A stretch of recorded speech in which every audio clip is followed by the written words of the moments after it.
The Advanced Aviation Threat Identification Program at the Pentagon was tasked with making sense of information from members of the military when they spotted unidentified flying objects.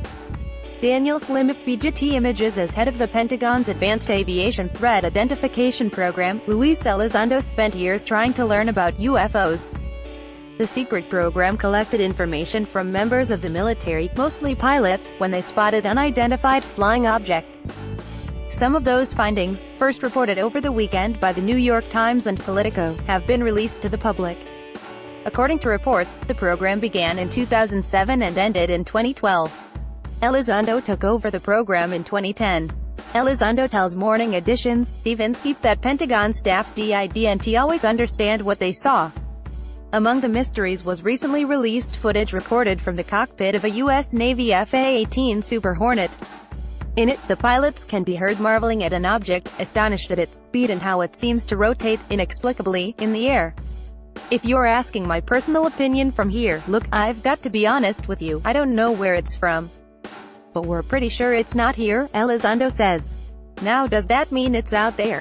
Whether or not it's Russian or Chinese inside or little green men from Mars or frankly your neighbor's dog, I wanted to purposely steer away from that because I wanted to focus on truly the raw science. What were we seeing and did it pose a threat to national security?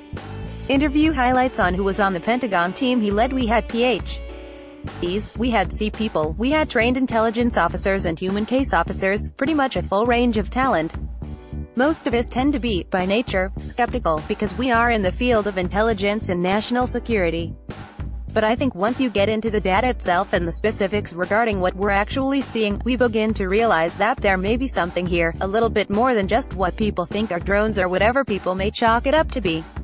And how the program examined information it was given. First of all, we looked at it and wanted to make sure if this was authentic.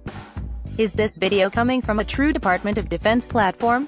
Then what we do is apply some analytics that allow us to look at range, altitude, what was the aircraft doing that we were flying, who's flying it, under what conditions, sea states. So there's a lot of things at play into what we're looking at. And then at that point, we try to look at what we're seeing at the video and cross-reference it to anything that we may know that is currently in our inventory, so whether they be drones, commercial aircraft, military aircraft, missiles, whatever they may be. There is a great deal of effort by the department to make sure that we always can identify what is flying, whether it is in our airspace or any other airspace. There's a lot of rigor and diligence that's placed in looking at these, and there is some real talent in the department and in other agencies within the U.S. government that have just an incredible battery of tools to apply toward these things to make sure we know what we're looking at. Truth be told, sometimes we do. But unfortunately there are some other incidents that can't be explained, and what our job is to do is to figure out, really it's very simple, what is it, and how does it